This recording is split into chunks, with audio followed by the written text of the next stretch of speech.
안녕하세요. 반갑습니다.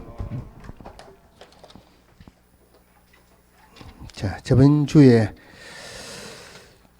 분사무소 보셨고, 오늘은 요약집 51페이지 중개사무소 공동사용볼 차례입니다. 하기 전에 제가 저번 주에 설명을 드리면서 아무래도 이거 말을 잘못한 것 같다 싶은 게 있어서 다시 한번 말씀드릴게요. 우리 부당한 표시 광고하는 거 있죠. 미끼 광고, 과장 광고. 이거 금지행위에 들어갑니까? 안 들어갑니까? 금지행위에 들어가는 것은 아니다. 그죠? 부당한 표시 광고하는 것은 부동산 거래지에서 교란행위에 들어간다. 안 들어간다? 교란행위에도 안 들어가죠. 그죠? 부당한 표시 광고하는 것은 형벌입니까? 과태료입니까? 500만 원 이하의 과태료죠. 그럼 부당한 표시 광고하는 것은 우리 포상금 대상에 들어간다. 안 들어간다? 제가 저번 주에 이야기할 때 이거 포상금 대상에 들어간다라고 이야기를 한 것 같아요. 이거 500만 원 이하의 과태료죠. 지금 이거는 형벌의 대상이 아니고 500만 원 이하의 과태료죠. 그죠? 공인중개사법에서는 형벌의 대상에 대해만 포상금 대상이 됩니다. 보상금 대상이 되는 게 첫 번째가 무등록자, 거짓이나 부정한 방법으로 개설 등록한 자 3년에 3천이죠. 등록자나 자격증을 대여 양도하거나 대여 양수받은 자 1년에 1천이죠. 여기까지 있었는데 추가된 게 기업공개사 아닌 자가 표시 광고했다. 1년에 1천이죠. 부동산 거래지에서 교란 행위했다. 3년에 3천이죠. 그러면은 포상금 대상은 적어도 형벌이 대상이 된다. 부당한 표시 광고하는 것은 500만 원 이하의 과태료니까 이거는 포상금 대상이 안 되죠. 그죠? 근데 제가 생각할 때 이거 아무래도 포상금 대상이 된다라고 이야기를 한 것 같아요. 수업 끝나고 나니까. 그거는 이렇게 정정을 할게요. 자, 그러면은 중개사무소 공동사용. 요거는 문제가 나오는 부분은 아닙니다. 나오더라도 지문 하나가 나와요. 중개사무소는 지역에 관계없이 종별에 관계없이 공동으로 쓸 수 있다. 몇 명까지 공동으로 쓸 수 있느냐 이런 내용도 없고 여유만 되면은 다 공동으로 쓸 수 있어요. 51페이지입니다. 자, 그럼 공동 사용할 때 공동 사용을 하더라도 사무소만 공동으로 하는 거고 전부 다가 각각의 기업공개사 따로 해야 돼요. 예를 들어서 ABCD 4명의 기업공개사가 공동으로 쓰고 있다. 사무소 이전할 때 공동으로 이전할 수 있다. 이런 내용 없죠. 전부 다 각각 이전 신고해야 돼요. 마찬가지로 인장 등록도 전부 다 각각 해야 되죠. 그럼 예를 들어서 4명의 공인중개사 기업공개사가 공동으로 쓰고 있다. 공인중개사 기업공개사 보증 설정할 때 1억 원 이상 보증 설정해야죠. 그러면 4명의 기업공개사가 공동으로 쓰고 있다. 그 공동사무소에는 총 4억 원 이상의 보증을 설정해야 된다 하면은 맞다 틀렸다. 틀렸죠. 그죠? 각각 1억 원 이상 해야 돼요. 전부 다 각각 합니다. 사무소만 공동으로 쓰는 거고, 그러면은 우리가 사무소 쓸 때 예를 들어서 갑이라는 기업공개사가 있어요. 갑이라는 기업공개사가 있다. 을이라는 기업공개사가 공동으로 쓰려고 한다. 그럼 이럴 때는 기존 기업공개사의 사용 승낙서를 첨부해야 된다. 사용 승낙서를 첨부하여야 한다. 이런 규정이 있었어요. 이 부분에서 틀리게 한번 나온 적이 있었어요. 무슨 말이냐면은 자, 갑을 임대인으로 을을 임차인이라는 임대차 계약을 체결했는데 을이 기업공개사입니다. 그러면은 이 기업공개사의 이 을의 사무소에 병이라는 기업공개사가 공동으로 쓰고자 할 때 갑의 사용 승낙서를 첨부해야 된다. 맞습니까? 틀립니까? 기존 기업공개사의 사용승낙서를 첨부해야 된다. 임대인의 사용승낙서가 아니고 이게 갑의 사용승낙서 첨부해야 된다라고 틀리게 한번 나온 적이 있었어요. 자, 근데 지금은 이제 이런 문제가 나올 건 아니고 지금은 나오더라도 지금 이 부분인데 개념만 보시면 돼요. 자, 갑하고 을하고 그러면은 을이 갑의 사무소에 이전해갖고 공동으로 쓸 수 있죠. 그죠? 그러면 사용승낙서 첨부하면 됩니다. 근데 문제가 뭐냐면은 지금 갑이 업무 정지기간 중이에요. 업무 정지기간 중에는 중개업무 할 수 없죠. 업무 정지기간 중에는 중개업무 할 수 없다. 정지기간 중에 업무하면은 무조건 취소입니다. 업무 정지기간 중에 업무했다. 등록 취소죠. 자격 정지 기간 중에 업무하면은 자격 취소입니다. 자, 왜 같이 공동으로 설 수가 없느냐면은 자, 업무 정지 기간 중의 개업 공개서 지금 10시 4분인데 지금 이 시간 현재 어디에 있습니까? 업무 못하니까 집에 있다. 집에 있으면 마누라 등산을 못 삽니다. 그죠? 일찌감치 중개사무소에 와가지고 앉아있어요. 근데 누가 들어와가지고, 내 바로 옆에 무슨 아파트 몇 평짜리 있는데 이거 좀 팔아주세요. 그럽니다. 그러면은, 나는 업무 정지 기간 중이니까, 내한테 맡기면 안 됩니다. 옆집에 가세요 하고 보내야 됩니까? 일단 받아놔야 됩니까? 일단 받아내리죠. 근데 10분 있다가 누가 들어가고, 옆에 아파트에 몇 평짜리 급히 좀 구해주세요. 그럽니다. 그럼, 나는 업무 정지 기간 중이니까, 옆에 가세요 하고 보내야 됩니까? 계약을 체결시켜야 됩니까? 계약을 체결시켜야 되겠죠. 그죠? 그런데 자기 이름으로 계약을 체결하면은 등록 취소되죠. 업무 정지 기간 중에 공동으로 서게 되면은 틀림없이 갑이 하는 말은 당신 이름으로 계약을 체결하자, 보수 나눠 먹자 그러겠죠. 결론적으로 업무 정지 기간 중에 공동으로 서게 되면 업무를 한다는 결론이 생기니까 법에서 업무 정지 기간 중의 기업 공개사는 사용 승낙서를 교부하는 방법으로 다른 기업 공개사와 공동으로 설 수 없다. 마찬가지로 업무 정지 기간 중에는 사무소를 공동으로 서기 위해서 이전하는 것도 안 됩니다. 한마디로 정지 기간 중에는 다른 사람을 불러서도 같이 못 쓰고 자기가 갔어도 같이 못 쓴다 이 말이죠. 대신에 그러면 업무 정지 기간 중에 사무소 이전은 할 수 있다 없다? 이전은 할 수 있습니다. 대신에 공동으로 서기 위해서 이전하는 것은 안 된다 이 말이에요. 요거 말고 또 하나가 별도로 봐야 되는 게 갑하고 을하고 공동으로 서고 있는데 업무 정지를 받았습니다. 갑 보고 나가라면 을 보고 나가라 그러면 나갈 데가 없죠. 이럴 때는 그대로 공동으로 서도 된다는 예외가 있어요. 나오더라도 지문 하나 정도로 나올 겁니다. 자, 그 다음 넘어가서 기획공개사의 겸업, 업무 범위를 나타내는 건데, 자, 우리 그 기획공개사 종별에 법인인 기획공개사가 있고, 그 다음에 법인인 기획공개사, 그 다음에 공인중개사인 기획공개사, 법 부칙 6조 2항에 법 76385 부칙 6조 2항에 의한 기획공개사, 즉 중개인이죠. 자, 업무 범위를 굳이 따지자면은 중개 대상물에 대해서는 어떤 차이가 이거 하기 전에 지역적인 부분은 어떤 차이가 있느냐, 중개 대상물에 대해서는 어떤 차이가 있느냐, 그다음에 겸업하거나 겸직하는 부분은 어떤 차이가 있느냐 이렇게 구분할 수 있어요. 자, 이 부분에서는 가장 기본적인 개념을 잡고 들어가는 게 우리 아침에 10시부터 수업을 하죠, 그죠? 그럼 공인중개사 10시부터 강의 들으시는 분은 아침에 식사를 해도 된다 하는 법이 우리나라 법에 있습니까? 없습니까? 그런 법은 없죠. 그죠? 근데 여러분들 식사하고 오시죠. 난 다이어트 한다고 아침에 안 먹는데 하는 사람도 있지만은 식사를 하고 온다. 법을 어기는 겁니까? 안 어기는 겁니까? 안 어기는 거죠. 그럼 결론이 뭐냐면은 법의 규정이 없으면은 해도 된다, 안 된다. 해도 된다. 제한을 한다, 안 한다? 제한을 안 한다는 말이에요. 지역적인 부분에서는 중개인의 업무지역은 별도로 규정되어 있어요. 중개인의 업무지역은 사무소 소재지 시도 내만 할 수 있습니다. 자, 사무소 소재지 시도 내만 할 수 있다. 그런데 한 번도 지문은 나오지는 않았지만은 사무소 이전할 때는 우리 법에서 어디까지 이전할 수 있다는 그런 규정은 없어요. 중개인의 업무지역은 사무소 소재 시도 내지만은 사무소 이전은 전국을 할 수 있습니다. 그럼 이전 후의 시도 내만 할 수 있겠죠. 그죠? 자, 이 부분에서 하나 별도로 봐야 되는 게 중개인이 부동산 거래 정보망에 가입을 했어요. 부동산 거래 정보망에 가입했다. 직접 안 가고 손가락 클릭만 하면 되죠. 그래서 틀리게 나온다면은 중개인이 부동산 거래 정보망에 가입하고 이를 이용해서 중개업을 하는 경우에는 업무 지역은 전국으로 확대된다.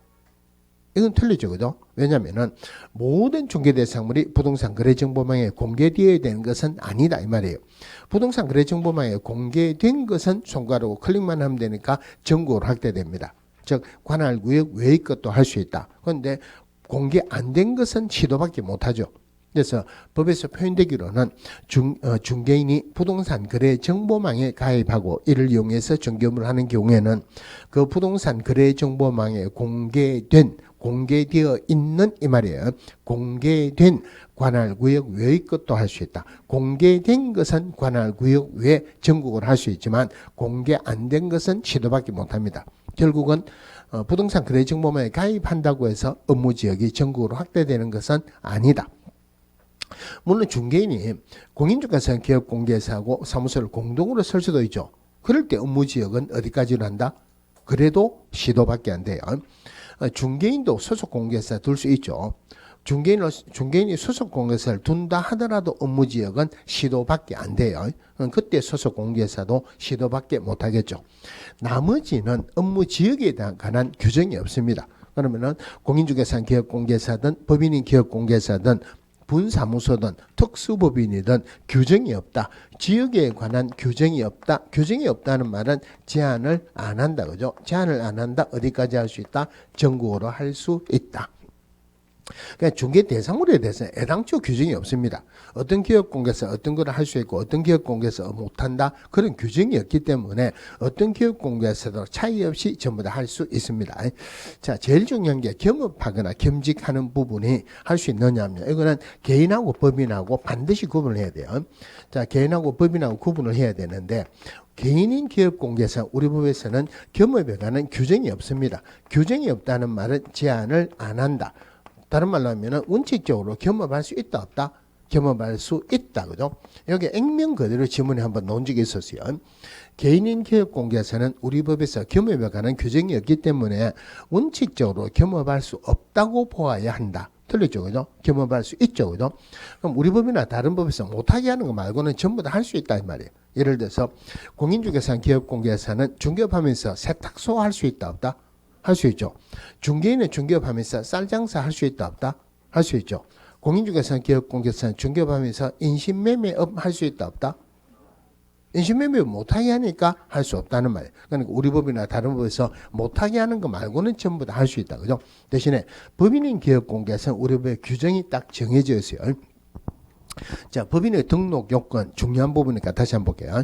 법인의 등록 요건 첫 번째가 상법상 회사이거나 협동조합으로서 자본금 5천만 원 이상일 것. 그때 협동조합 가로 열고 사회적 협동조합을 포함한다, 제외한다?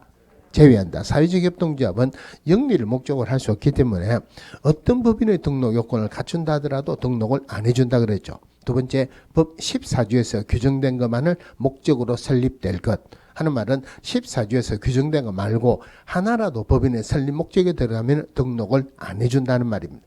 그러면은 요건에 맞아가지고 등록이 되었다면은 그 법인인 기업공개사는 14조에서 규정된 업무만 할 수 있다 이 말이죠. 그죠? 자, 여기에 들어가는 거고, 그 다음에 대표자는 공직에서 이하된다. 그 다음에 대표자를 제외한 임원 또는 사원의 3분의 1 이상은 공직에서일 것. 여기 특별히 대표자 제외한다. 이거 조심하시고, 그 다음에 사실사자 들어가면 되죠.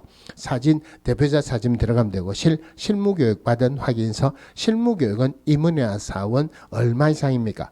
전원이죠. 그죠? 3분의 1 아니라는 거 조심하시고, 물론 임원이나 사원 전원인데 대표자 제외한다는 말이 들어가면 안 된다 그랬죠. 사무소 면적 규정은 전혀 없다. 그죠? 등록 요건인데 한 문제 나온다 그랬어요. 자, 거기에서 법인인 기업공개사 할 수 있는 업무, 즉 14조에서 규정된 업무만 할 수 있다. 자, 법인인 기업공개사 어떤 업무를 할 수 있냐? 당연히 기업공개사니까 중개업 할 수 있겠죠. 중개업 할 수 있다.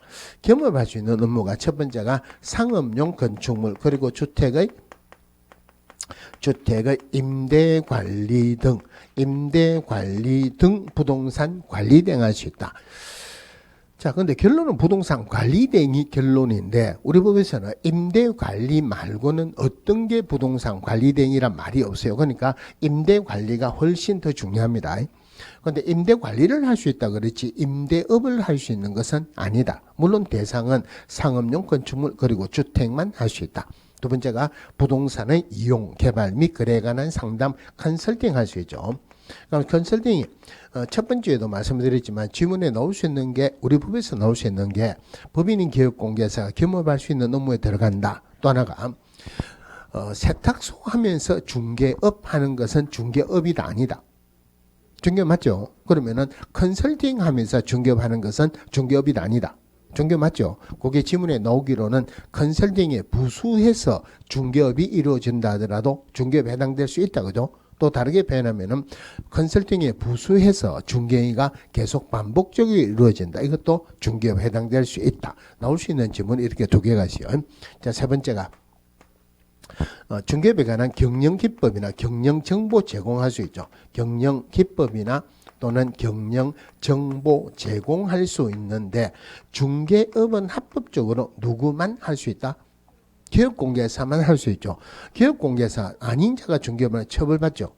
그런데 기업공개사 아닌 자에게 중개업에 관한 경영 기법이나 경영 정보 제공한다. 이게 말이 안 되죠. 그래서 여기에서 핵심은 누구를 대상으로? 기업공개사만을 대상으로 할 수 있다. 핵심이에요.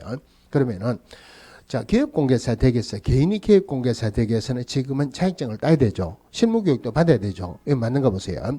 실무교육을 이수한 공인중개사를 대상으로 중개업에 관한 경영기법이나 경영정보 제공할 수 있다 하면은 맞다 틀렸다. 기업공개사 댁에서는 등록을 해야 되는데 등록했단 말이 없죠. 그러면 틀렸습니다. 그죠? 요 지문이 나오면은 반드시 같이 보셔야 되는 게 있어요. 뭐냐면은 부동산 정보 제공에 관한 업무입니다. 자, 부동산 정보 제공에 관한 업무. 자, 부동산 정보 제공에 관한 업무가 어디서 나오냐면은 법인의 법인이 할 수 있는 업무 중에서 고유 업무에 들어갑니다. 이 부동산 정보 제공에 관한 업무라는 게 부동산 거래 정보망을 설치 운영한다 이 말이에요. 정보망을 설치 운영한다. 그런데 여기서 중개업에 관한 경영기법이나 경영정보 제공, 부동산 정보 제공에 관한 업무 조금 헷갈릴 수 있죠. 그죠? 그건 특히나 여기에서 기업공개사를 대상으로 이런 말이 붙으면 더 헷갈린다. 그러니까 요거는 부동산 정보 제공에 관한 업무, 부동산 거래 정보망을 설치 운영한다는 말로서 법인인 기업공개사 할 수 있는 것은 아니다. 그래서 이게 틀림없이 반드시 틀린 답으로 한번 나왔어야 되는데 한 번도 안 나왔어요. 그래서 법인이 기업공개사 겸업할 수 있는 업무 중개업에 관한 경영기법이나 경영정보 제공할 때는 부동산 정보 제공하는 업무를 할 수 있는 것은 아니다. 반드시 같이 보세요. 자, 그 다음에 자주 나오는 게 상업용 건축물 그리고 주택의 분양 대행할 수 있습니다. 상업용 건축물 그리고 주택의 분양 대행할 수 있다. 여기서 토지 분양 대행할 수 있다는 말은 없죠. 그죠? 택지도 없죠. 그죠? 택도 없어요. 오로지 상업용 건축물 그리고 주택만 분양 대행할 수 있다. 토지 분양 대행할 수 있다라고 자주 틀리게 나왔습니다. 그 다음에 주거 이전에 부수되는 용역의 알선으로서 이사업체나 또는 도배업체 소개할 수 있다. 이사업체나 도배업체 소개할 수 있다. 핵심은 이사업체 도배업체 소개 알선을 할 수 있지 자기가 이사업 도배업을 할 수 있는 것은 아니다. 마지막으로 경매 공매 부동산에 대한 권리 분석 그리고 취득의 알선 또 매수 신청 대리 입찰 신청 대리할 수 있다. 이래 되죠. 신청 대리할 수 있다. 자, 요 중에서 이것도 자주 나왔는데 오로지 경매 부동산에 대한 매수 신청, 입찰 신청 대리하고자 할 때만 법원에 등록하고 그 감독을 받는다. 별도로 법원에 등록을 해야 돼요. 이 법원에 등록한다. 요 규정을 우리가 제일 끝에 말하는 매수 신청 대리에 관한 대법원 규칙 요 부분이 나옵니다. 그럼 경매에 대한 매수 신청, 입찰 신청 대리할 때는 법원에 등록하죠. 그죠? 공매 부동산에 대한 매수 신청, 입찰 신청 대리할 때는 법원에 등록한다 안 한다? 안 하죠. 왜냐하면 경매는 법원에서 하는데 공매는 자산관리공사에서 합니다. 자산관리공사에서 하는데 법원에 등록할 필요가 없다. 그죠?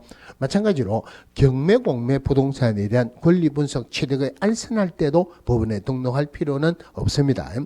작년에 문제가 났을 때 법인이 기업공개사가 겸업할 수 있는 업무에 공매 동산에 대한 권리분석 취득의 알선, 동산은 우리 시험하고는 아무 상관이 없다 그러죠. 자, 그럼 요 6개가 법인인 기업공개사 겸업할 수 있는 업무인데, 그럼 가장 기본적인 문제는 겸업할 수 있는 업무가 아닌 것은 뭐냐? 이러면은 문제가 가장 기본적인 겁니다. 그래서 작년에 틀리게 나오기로 이거 공매, 동산 이거는 틀렸죠. 그죠? 그리고 또 하나가 금융의 알선. 이런 거 있습니까? 없습니까? 그런 거 없죠. 그러니까 요 자체는 자주 말을 들으니까 꼼꼼하게 들으면 틀린 내용은 전혀 없어요. 근데 문제는 쉽게 나오면 여기에서 문제가 나옵니다. 조금 발전된 문제가 이미 그 문제의 흐름은 넘어갔어요. 그 넘어간다는 게 뭐냐면은 이 6개 업무는 법인인 기업공개사만 할 수 있습니까? 아니면 개인인 기업공개사도 할 수 있습니까? 우리 개인인 기업공개사는 규정이 없죠, 그죠? 못하게 하는 거 말고는 전부 다 할 수 있다. 그래서 1번부터 6번까지는 요거는 개인인 기업공개사도 개인인 기업공개사도 가능합니다. 할 수 있다. 대신에 마지막에 있는 경매 공매 부동산에 대한 권리 분석 및 처리 알선 매수인정 대리 입찰 시장 대리 업무는 중개인은 할 수 없다고 우리 법 그 부칙에 규정이 되어 있어요.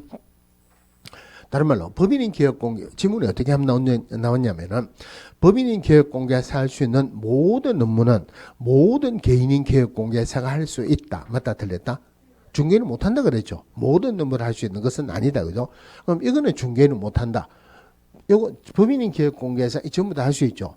공인중개사 기업공개사도 전부 다 할 수 있죠. 중개는 이거 빼고 나머지 전부 다 할 수 있죠. 그러면은 1번부터 5번까지는 모든 기업공개사가 할 수 있다. 이러네요. 자, 근데 이것도 중요하지만 이것보다 훨씬 더 중요한 게 시험에서 1번부터 6번까지 겸업할 수 있는 업무는 결론적으로 말하면 중개업이 아닙니다. 중개업 아니다. 중개업이 아니다 하면은 어디로 결론이 가느냐면은 법정 보수 적용한다 안 한다? 법정 보수를 적용하지 않는다. 여기서 100% 나오는 지문이 있어요. 상가 분양 대행하는 것 법인의 겸업 업무로서 중개업 아니죠. 법정 보수 적용한다 안 한다? 안 합니다. 그러니까 상가 분양 대행하는 것 법정 보수 적용하느냐 안 하느냐 요 지문이나 아니면은 상가 분양 대행해가지고 법정 보수보다 초과해서 받아서 금쟁이로 처벌당했다 하는 말은 있을 수가 없죠. 그 지문은 무조건 나옵니다.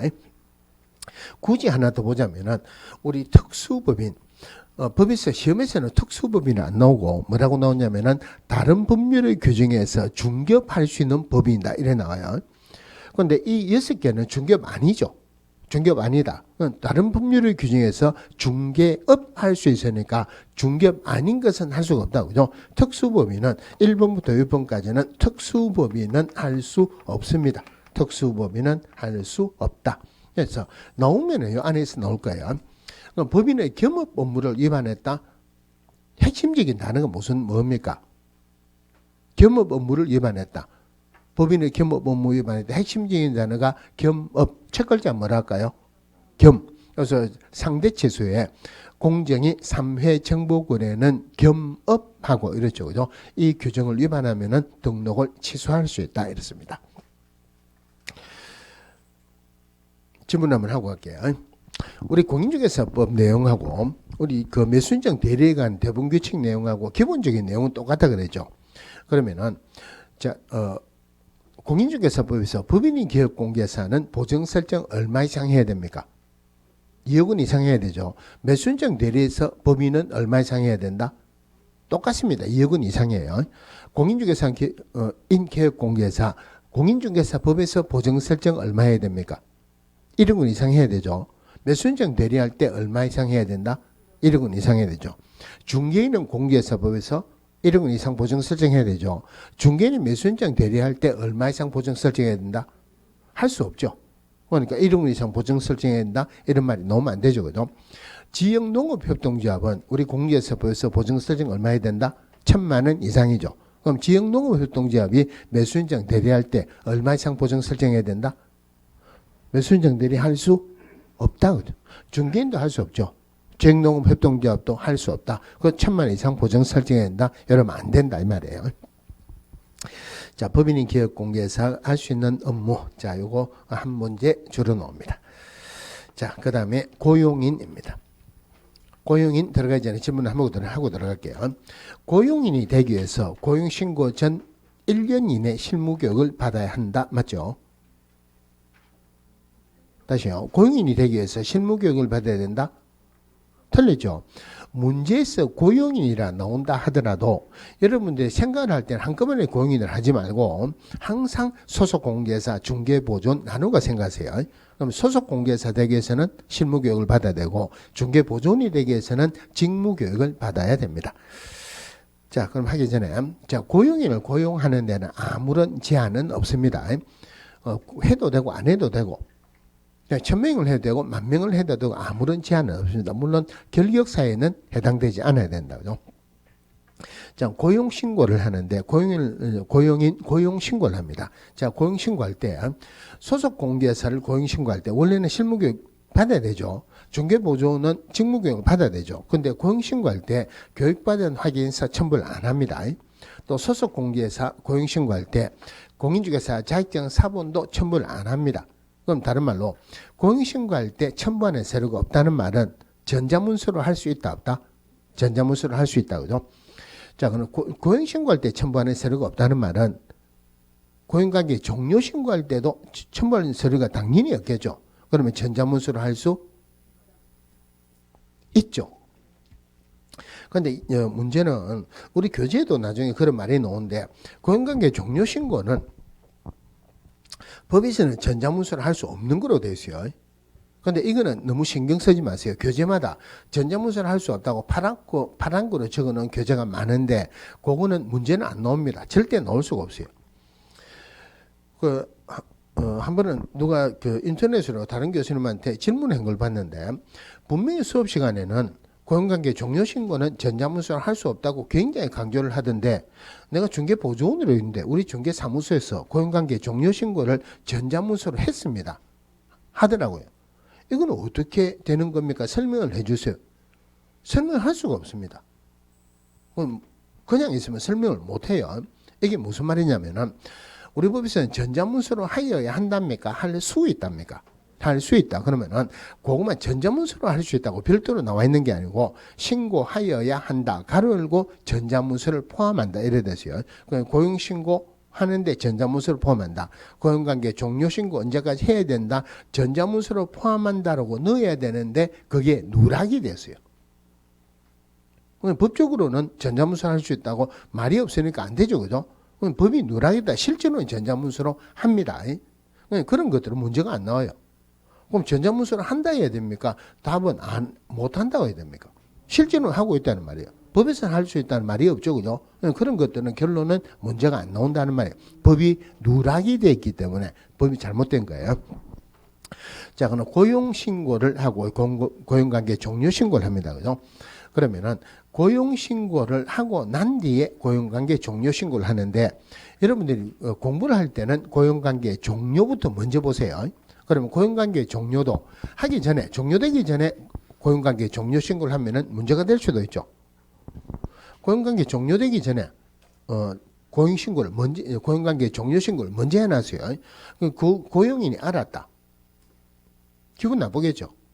안에 있는 중개사무소에 있는 영업비밀 전부 다 아무도 없을 때 컴퓨터에 다 들고 가겠죠. 그리고 또 큰 물건이 있으면 이리 안 가져가고 따로 가져가겠죠. 고용관계 종료는 고용관계 종료 후에 합니다. 그죠? 고용관계 종료 후에 며칠 이내에 하느냐.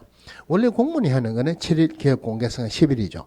그런데 예외가 공무원이 하는 건 7일, 개업공개상 10일, 10일 중에서 예외 7일이 2개가 있어요. 제일 큰 예외가 뭐죠?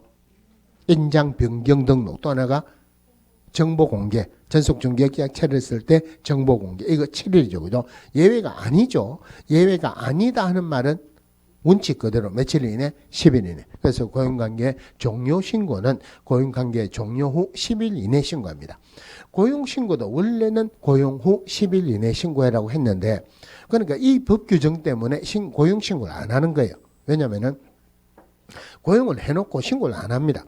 신고를 안 하고 있다가 오늘 현재 신고 안 한 게 적발됐어요. 신고 안 한 게 적발됐다. 왜 신고 안 하느냐? 벌 주겠다 그러니까 나는 어제 아래 고용했는데 언제 고용했는가 모르죠. 그죠? 오늘 현재 고용된 게 적발됐어요. 어제 아래 고용됐는데 10일 이내에 신고하면 되니까 내일 모레 하려고 했다 하면은 벌을 못 주죠. 전부 다 그렇게 비껴나가는 거예요. 그래서 업무 개시 전까지. 그럼 이게 업무 개시 전까지 이게 틀리게 나오면은 10일이든 7일이든 이렇게 틀리게 나오겠죠. 그죠? 고용신고는 절대 고용 후 업무 개시 전까지 하는 거지 10일 이내, 7일 이내 이런 말이 들어가면 안 돼요. 자, 그러면은 자, 고용관계 종료 신고해야 되는데 이거 우리가 벌칙 행정처분이나 형벌이나 과태료 할 때 첫 글자 하면은 뭐로 할까요? 고용신고 해야 되는데 고용신고 안 했다 첫 글자 뭐로 할까요? 고 하면 되죠. 그래, 고 하면은 아무리 생각해도 어떤 게 있느냐면은 등록관청이 다음 달 10일까지 협회 통보하는 내용 중에서 행휴 2등분 고 있죠, 그죠? 고용신고하면은 고용인 한 명 늘어났죠. 고용관계 종료신고하면은 고용인 한 명 줄어들었죠. 중개부와 관련된 사람이 늘어나거나 줄어들었다 협회 통보하는 내용이 맞죠, 그죠? 그거 말고는 고 하는 게 없습니다. 그러면은 고용신고 안 했다 벌 줍니까 안 줍니까? 자, 우리 법에서 벌 주는 게 행정처분이 있어요. 자, 행정처분, 등록취소, 업무정지 이런 것도 행정처분이라고 형벌, 징역 또는 벌금을 형벌이라죠. 그래 행정질서법 과태료가 있어요. 과태료. 그러면은 형벌의 대상이든 아니든 상관없이 이건 행정처분도 행정관청에서 주고 과태료도 행정관청에서 줍니다. 행정관청에서는 하나라도 위반하면은 무조건 벌을 줍니다. 해라는 거 안 했다, 하지 말라는 거 했다. 그러면은 행정처분이든 과태료든 무조건 하나는 줍니다.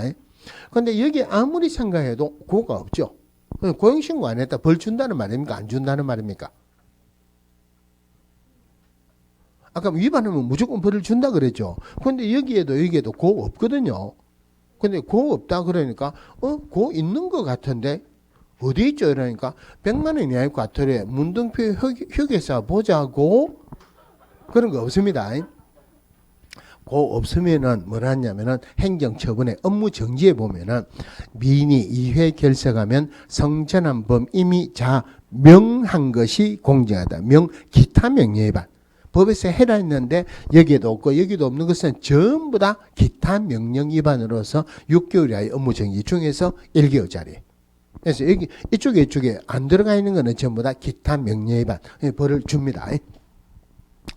자, 근데 이제 여기까지 하는 것도 물론 중요하고 문제가 나올 수는 있지만은 한 문제로 나올 수는 없다 그죠? 자, 중요한 것은 자, 고용인의 업무상 행위에 대한 책임을 기업공개에서 어떻게 지느냐. 자, 이 부분은 무조건 문제가 나온다고 보세요. 문제 유형을 나중에 말씀드릴게요. 자, 고용인의 업무상 행위는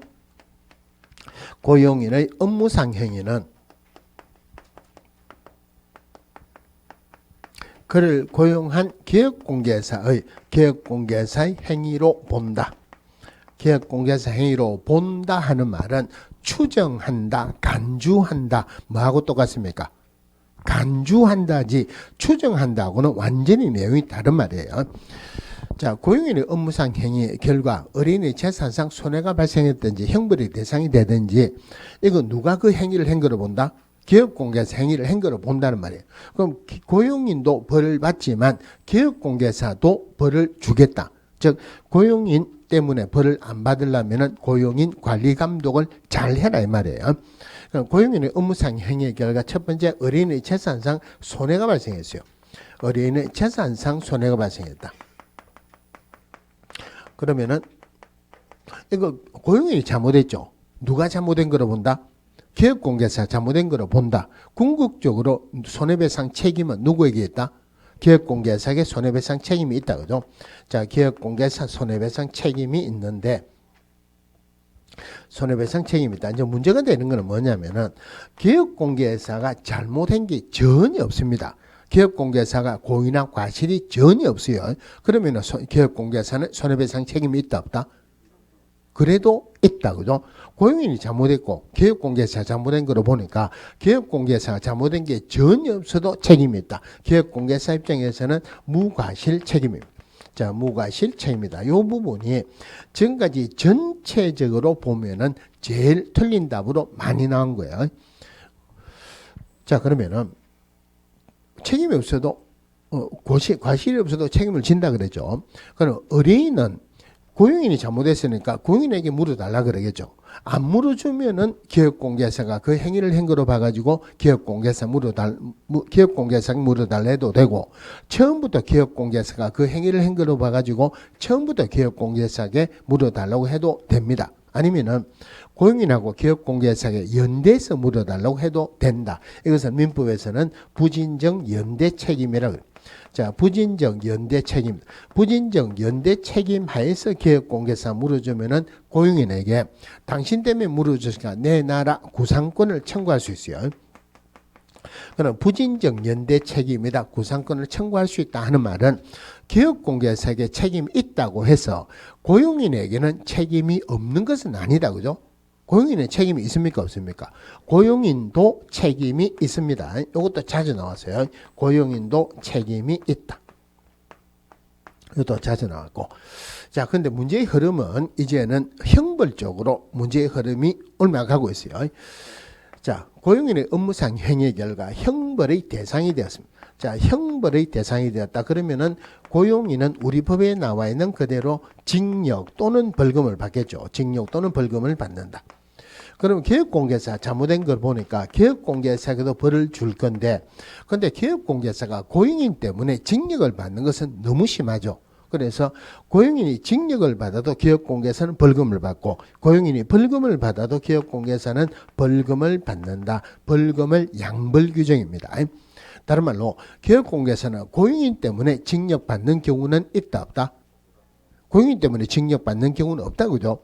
작년에 고용인 때문에 징역받는다라고 지문에 나왔어요. 근데 이게 똑같은 문제인데 조금 어렵게 문제를 내면은, 자, 우리 그 자격 취소 사유에, 자격 취소 사유가 첫 글자로 하면은 정직하게 부양하자 이렇죠. 제가 하는 정은 전부 다 정지죠. 자기 정지기간 중에 중요한 뭐였다? 직하면은 징이에요. 이 법이란 말이 꼭 들어가야 됩니다. 이 법에 의해서 징역형 선고받았다. 부정하게 처리했다. 양도되었다. 빌려줬다. 자기 취소해요. 그러니까 형벌로서는 이 법을 위반해서 징역형 선고받아야지 자격이 취소되죠. 그런데 기업공개사는 고용인 때문에 징역받는 경우는 없다 그랬죠. 다른 말로 기업공개사는 고용인 때문에 자격이 취소되는 경우는 없다는 말이에요. 자, 그 다음에 이제 벌금을 받는데, 벌금에서 첫 번째 봐야 되는 게 기업공개사는 고용인과 동일한 벌금형에 처한다. 아니라는 것 첫 번째 보세요. 아니라는 것. 이거는 제가 우리 강의를 하기 전부터 한번 그 경험이 있습니다. 옛날에 제가 회사 다닐 때 마지막으로 근무했던 데가 건설사업부에 있었어요. 건설사업부에 천안에서 벌금을 받았어요. 벌금 받다. 이것도 양벌 규정이에요. 회사 500, 관리사무소장이에요. 현장 소장 500. 그래서 벌금을 받았는데, 일반적으로 소장도 500 내지만 보통 회사에서 내죠. 그죠? 본부장한테 보고를 하고 한번 가봤습니다. 이거 갔으면 알래. 그래도 1,000만 원 벌금 받았는데 앉아서 받을 수는 없잖아요. 세상에 태어나서 처음으로 검찰청에 가고 검사라는 사람을 만났어요. 우여곡절 끝에 만났는데, 어떻게 왔느냐? 이리 왔다. 검사는, 우리나라 검사는 큰 소리 칠 때 절대 검사를 안 해요. 대한민국 검사랍니다. 당신이 대한민국 검사에 벌금 까러 왔단 말이에요. 이러더라고요. 그럴 때 뭐라 해야 됩니까? 깽깽 해야 되죠. 검사는 그게 아니고요. 그래, 어디서 왔느냐? 어디서 왔다? 이러니까, 아이고, 온 것만 해도 성의도 갸륵한데, 차비 정도는 빼줘야지. 아무 말도 안 했어요. 벌금 100만 원 까줄게 이래요. 그런데 현실적으로 벌금은 누가 주는 겁니까? 원래는 형벌은 판사가 법정에서 주죠, 그죠? 그런데 검사도 벌금을 줍니다. 검사가 벌금을 주는데 그걸 나는 못 따르겠다 하면은 정식으로 재판 갑니다. 그냥 판사가 줍니다. 그냥 검사가 벌금 주는 것을 그대로 수용을 하면은 그게 확정되는 거예요. 그러면 500 받았는데 100만 원 까줄게 이러니까 400, 200만 원 깠죠. 아, 벌금도 까지는구나. 잘 됐다. 100만 원만 더 까자. 회사를 핑계로 벌금 깔 수는 없고 소장을 핑계로 벌금 까달라고 한 2시간 동안 싫었어요. 바쁘다고 나가라 하는 것만 끝까지 있었어요. 검사가 마지막에는 뭐라냐면 아이고 도저히 안 되겠다. 에이 모르겠다. 소장 300. 원래는 500이었죠. 그 다음에 자기가 스스로 400 해주죠. 에이 모르겠다. 소장 300. 회사 500. 결론은 똑같죠. 결론적으로 소장에게 주는 벌금, 회사에 주는 벌금이 같다라는 법은 없다. 그죠? 기업공개사는 고용인과 동일한 벌금에 처한다. 아니죠. 해당 조에 규정된 벌금에 처한다. 무슨 말이냐면은 예를 들어서 1년 이하의 징역 또는 1천만 원 이하의 벌금에 해당하는 행위를 했다. 그럼 벌금을 받으면 500만 원 받을 수도 있죠. 1,000만 원 이하니까. 그럼 교육공개사는 500만 원 준다는 말이 아니고 1,000만 원 이하. 1,000만 원 줄 수도 있고 500만 원 줄 수도 있고 100만 원 줄 수도 있다 이 말이에요. 그런데 문제가 되는 것은 고용인이 징역이나 벌금 받는 사유가 업무상 행위로 받았죠. 그럼 이 법에서 주는 거거든요. 양벌 규정으로 벌금을 받는 것도 이 법에서 받는 거예요. 우리 결격 사유할 때 500만 원 벌금 받았다. 몇 년 동안 결격 사유입니까? 우리 등록 후 결격 사유할 때 300만 원 이상 벌금 받았다. 몇 년 동안 결격 사유다? 3년 하면 안 되죠. 벌금은 반드시 이 법이란 말이 들어가야 되죠. 이 법을 위반해서 300만 원 이상 벌금 받았다. 3년 동안 결격 사유죠. 그럼 이게 300만 원 이상 되면은 결격 사유에 해당한다. 결격 사유에 해당하게 되면은 등록이 취소되죠. 몇 년 전만 하더라도 이렇게 교육공개사가 고용인 때문에 양벌규정으로 벌금 받아서 결격 사유에 해당돼서 등록 취소 다 되었어요. 그런데 새로운 대법원 판례가 나왔습니다. 이 판례 때문에 우리나라 양벌 규정에 의한 벌은 전부 다 바뀌었어요. 다른 말로 하면은 교육공개사가 자기 자신의 행위로 이 법을 위반해서 300만 원 이상 벌금 선고받으면은 결격 사유에 해당돼서 등록 취소되지만 교육공개사가 고용인 때문에 양벌 규정으로 벌금 받았다. 이것은 결격 사유로 안 본다는 말이에요. 법에서는 이래 됐어요. 이 법을 위반해서 300만 원 이상 벌금 선고받고 3년이 경과되지 아니한 자, 한마디로 결격 사유죠. 거기에는 양벌 규정으로 벌금 받은 것은 포함되지 않는다. 즉 양벌 규정으로 벌금 받은 것은 결격 사유 안 본다는 말이에요. 결격 사유 안 본다는 말은 등록 취소는 안 된다는 말이죠. 그래서 고용인 때문에 양벌 규정으로 벌금 받은 것 결격 사유가 아니고 양벌 규정으로 벌금 받은 것은 등록 취소는 안 됩니다. 근데 벌금 받는 것보다 교육공개에서는 등록 취소되는 게 벌이 크죠. 그럼 등록 취소 안 되죠. 그죠? 그래서 벌금마저도 법을 완화시켰어요. 원칙은 양벌 규정으로 벌금을 주지만 교육공개사가 고용인의 행위를 방지하기 위해서 상당한 주의나 또는 감독을 게을리하지 않았다면은 주의나 감독을 잘 했다면은 벌금마저도 안 주겠다. 주의나 감독을 잘해도 벌금 준다라고 한 3번 정도 틀리게 나왔어요. 이 부분에서 문제가 반드시 답으로 나왔어야 되는데 아직까지 한 번도 안 나온 게 있습니다. 뭐냐면은 아까 고용인의 업무상 행위의 결과 어린이의 재산상 손해가 발생했다. 교육공개사가 과실이 전혀 없다 하더라도 손해배상 책임이 있다 그랬죠. 이럴 때 교육공개사가 고용인의 행위를 방지하기 위해서 상당한 주의나 감독을 게을리하지 않았다면은 손해배상 책임은 있다 없다? 이건 손해배상 책임이 있죠. 주의나 감독을 게을리하지 않았다. 벌금 주지 마라 그랬지. 요거 손해배상 책임이 없는 것은 아니다. 손해배상 책임은 있습니다.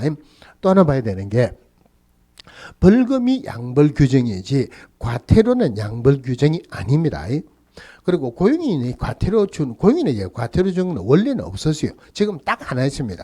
소속 공개사가 연수교육 안 받았다. 이건 업무상 행위 아니에요. 과태료는 양벌 규정이 아니다. 자, 그 다음에 3번째, 행정처분의 대상이 되었다. 행정처분은 문제가 잘 안 나옵니다. 자, 행정처분의 대상이 되었다. 그러면은 고용인이든 교육공개사든 등록 취소나 업무 정지 받을 행위를 했다. 등록 취소나 업무 정지는 누가 받는다? 교육공개사가 받겠죠. 소속 공개사라면 자격 정지 받을 수 있겠죠. 그런데 중개보조는 등록도 안 했죠. 자격도 없죠. 중개보조원은 행정처분 받을 내용은 전혀 없다는 말이에요.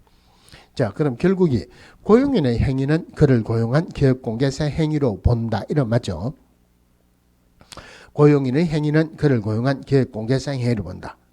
자, 고용인이 길거리 가다가 돌멩이를 찼어요. 뿅 날아가가지고 지나가는 행위 머리에 맞아서 피가 절절 납니다. 교육공개사 물어준다 안 물어준다? 안 물어주죠. 다른 말로 고용인의 행위를 교육공개사 행위로 보는 게 아니고 고용인의 업무상 행위는 그를 고용한 교육공개사 행위로 본다. 즉 고용인의 모든 행위를 교육공개사 책임을 지는 것은 아니다 이 말이죠. 또 하나 조심해야 되는 게 고용인이 잘못하면 교육공개사 연대에서 책임이 있죠. 그죠? 교육공개사가 잘못했어요. 고용인은 연대에서 책임이 있다 없다? 이거는 책임이 없죠. 예를 들어서 엄마하고 애하고 가다가 애가 잘못했어요. 엄마 보고 애 관리 잘못했다고 엄마도 뭐라 하죠. 그죠?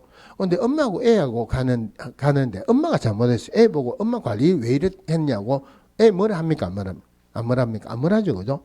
고용인이 잘못하면 기업공개사가 연대에서 책임을 지지만 기업공개사 잘못했다고 해서 고용인에게 책임을 지는 것은 아니다. 그럼 이제 이런 문제들은 이렇게 해가지고 문제가 나오는 게 원칙인데 갈수록 예를 들어서 문제가 나올 수밖에 없어요. 예를 들어서 한번 볼게요. 자, 금지행위 들어가기 전에 금지행위가 기업공개사가 금지행위하면은 등록을 취소할 수 있다. 상대 취소죠. 그리고 소속공개사 위반하면은 자격 정지입니다. 자, 갑이 기업공개사요. 을이 소속공개사가 초과보수 받았습니다. 그럼 초과보수 받으면은 1년에 1천이죠. 1년에 1천. 그러면은 소속공개사는 에게 1년 이하의 징역 또는 1천만 원 이하의 벌금 줍니다. 그죠? 그럼 소속공개사는 자격 정지 받겠죠. 1년에 1천 주고 자격 정지를 주면. 자격 정지를 주면은 자격 정지 기간 동안은 결격사에 당하죠. 그러니까 결격사에 당하면 2개월 이내 해소해야 되겠죠. 그죠? 그러면 기업공개사 이 행위를 한 거로 본다. 기업공개사가 초과보수 받은 거로 본다는 말이죠. 그럼 기업공개사에게도 1년 이하의 징역 또는 1천만 원 이하의 벌금에 처한다. 맞다 틀렸다? 기업공개사는 고용인 때문에 징역은 안 받는다 그랬어요. 1년 이하의 징역 이건 없죠. 1천만 원 이하의 벌금만 들어가요. 그럼 이 양불규정으로 벌금 받았죠. 이거 결격사유로 본다 안 본다? 결격사유를 안 봅니다. 결격사유를 안 본다는 말은 양불규정으로 벌금 받은 거 가지고는 등록 취소는 준다 안 준다? 등록 취소는 안 준다는 말이에요. 그런데 등록을 취소할 수 있다는 말은 1년에 한 번 위반하면은 6개월 업무 정지 주고 1년에 2번 위반하면 등록 취소 주겠다는 말이에요. 소속공개사 1년에 한 번 더 위반을 했습니다. 초과 보수 받았다. 그러면은 기업공개사 등록 취소 줍니까 안 줍니까? 등록 취소 줍니다. 기업공개사가 고용인 때문에 등록 취소 안 된다 했는데 왜 등록 취소를 주느냐? 이거는 개념이 달라요. 양벌 규정으로 벌금 받은 거 가지고는 등록 취소 안 줍니다. 그런데 상대 취소, 등록을 취소할 수 있다. 기업공개사가 초과보수 받은 거로 본다. 1년에 2번 위반하면은 등록 취소되죠. 요것 때문에 등록이 취소돼요. 양벌 규정으로 벌금 받은 거 가지고 등록 취소되는 것은 아니다 이 말이에요. 그러니까 갈수록 이런 부분들이 같이 나오는데 이런 부분에 나오면 금지행위하고 같이 나올 거예요. 금지행위 행정처분으로 등록을 취소할 수 있다. 1년에 1천, 3년에 3천. 이 사람이 1년에 1천 준다, 3년에 3천 준다. 같이 지문에 넣을 거예요. 같이 보셔야 돼요. 자, 고용인 보셨고 고용인도 한 문제가 꼭 나온다 그랬죠. 그 다음에 56페이지 인장 등록은 잠시 쉬다가 보겠습니다.